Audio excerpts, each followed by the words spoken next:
This is Darren with Reboot Congress, and I'm here today with Ed Martin. I was going to ask him a few questions. He has recently announced that he's exploring the possibility of running for Congress, specifically in Missouri's 3rd District. Currently, Russ Carnahan, a Democrat, is in that seat, and Ed is planning on running on the Republican side. Tell me a little bit about your involvement in the Tea Party movement. Well, the Tea Party movement in many ways started, it was kind of Bill Hennessy's sort of initiative.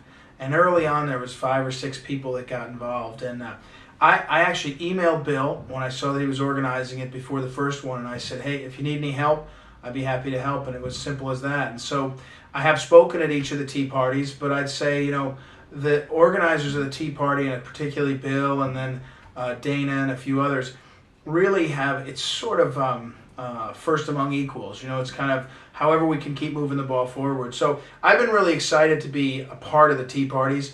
I will tell you that in some ways the Tea Parties have been as important for me as almost anything else I've done in the last few months. I mean, the energy and the variety of reasons that people have come together at the Tea Parties to say, wait a second, what's happening? Is incredible. Some people are there saying, wait, slow down. I don't know what's happening to America. I don't know what Congress is doing. Others have come saying, specifically, stop doing this. You're spending too much money. You're taxing us too much. You're changing the way our businesses work, our communities interact. So it's been really interesting and very, very empowering. I really give the Tea Parties a lot of credit for having educated me about what's going on in America and what people are feeling, and it's given me a sense of solidarity and being a part of something. Now, the Tea Parties, they're very grassroots. That's been my experience, at least. Yeah. And my involvement has led me to believe that they're not going to endorse any candidates. And as someone who has been participating in so many of the Tea Parties here in St. Louis, how do you see yourself fitting in with the Tea Party movement going forward? I'm inclined to think that you probably won't be speaking at a Tea Party again, but what are your thoughts? I'm not sure about that. I haven't thought about it. Again, in the sense that it's a grassroots effort, there's not a lot of sort of time spent checking the manual on how you have a Tea Party. It's really been about how we sort of, again, lift voices up and let people be heard. So for me, the Tea Party was about 10,000 people on April 15th, 1,500 people in early February, on July 4th, a couple thousand. Being able to have their voices heard by attending these gatherings, talking about them, getting out in the press, I see running for office as a logical extension of that. And I think that what I'm doing is going forward, and I think you're right. The Tea Parties are not about saying we endorse this one candidate or this one party.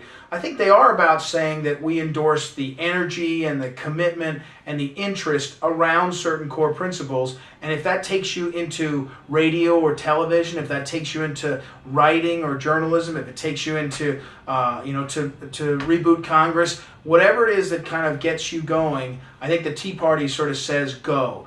And what I feel is part of what I'm doing right now, which is deciding how and whether to run for Congress and how I'll do it. I'm counting on a lot of my Tea Party colleagues and friends and people along the way to say to me, hey, you're right, we can help, we'll go with you, we'll fight for you. And whether that means volunteering, going door to door, whether it just means having a good thought or a prayer, whether it means, a contribution. I had one young guy who was a Tea Party guy and came up to me and said, I heard you're running for Congress. And he used this phrase. He said, I've got 20 for 2010. And I said, what are you talking for a second? I said, what do you mean? He said, I've got $20. And he tried to give me a $20 bill for 2010. And he said, I'm going to give you $20 for 2010 so you can run. And I had to explain, you have to write a check and all that. And he did it. And he told a few friends. And some people have sent me, $20 to make this effort. That kind of commitment, solidarity kind of message is what I think can make a campaign like mine, as a go forward, work. Because you don't beat an incumbent with all the power and privilege of incumbency like Congressman Russ Carnahan without a movement. And so I'm going to need that help. Talking to Bill and Dana recently, that what they're looking for is, they've said it, they're not planning on endorsing any candidates. Right. What they want is candidates to endorse the Tea Party movement, and that involves certain specific goals that the Tea Party movement has laid out. Now, those goals haven't all been defined and agreed upon, but some of them you've already touched upon. You've touched upon taxes and spending a little bit. I'd like to hear more about those, but I'd also like to hear your thoughts on transparency, government transparency. Well, look, I was, in the state of Missouri, one of the people who helped gather signatures on the original Taxpayer Protection Pledge. That is, I've helped compel our legislators to sign a pledge that says, when I'm in office, I will never vote to raise taxes.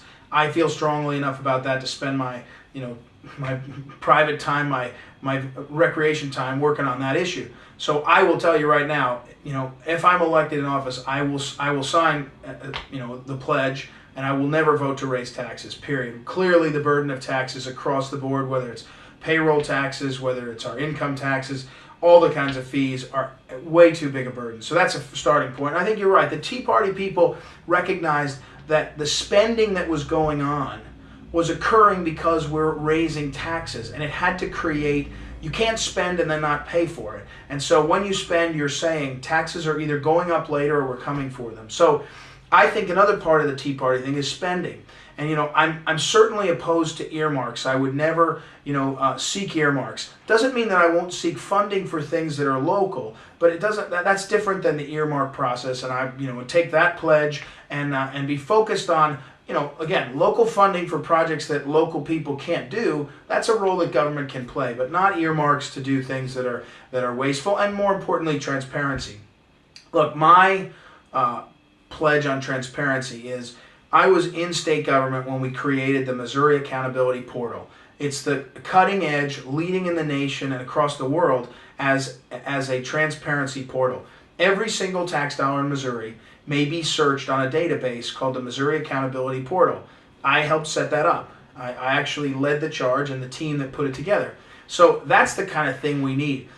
Right now, the federal government claims to be transparent, and candidly, they're lying. They're using transparency as a code to try to make you think they're being helpful. They're not really being transparent. What we need to do is a couple of basic things. Anything that government is going to do that costs money and that is impacting citizens, so legislation, rules, executive statements, whatever it is that impacts our liberties, needs to be transparently presented to the people. Seems to me one way to do that is to do something like 72 hours on the internet with a database that lets you actually view it, or longer. But that certainly seems a minimum, and the fact that Russ Carnahan and the Democratic Congress went back on their promise to allow the bills to be posted for 48 hours before they voted on them is outrageous. That's easy to me. Transparency needs to be. But further, we have to have elected officials who are willing to stand up and explain what they're doing. Right now we have elected officials that do things, do them fast and in a rush, and we don't know what happens until after the fact. So that's another part of transparency.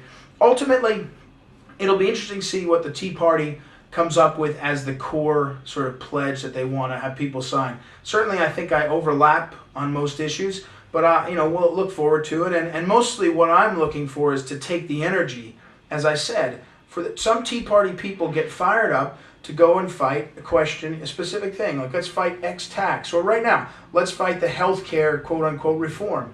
Whatever motivates our people and draws them to a place that they can give their voice and their energy to, we need to honor and we need to encourage. For me, I think my campaign could be a place for our Tea Party people to gather and to use their energy, and I pledge, ultimately, to lift their voice across the country for the people of the 3rd Congressional District, not for Congress, not for Nancy Pelosi, not for other things that are not relevant.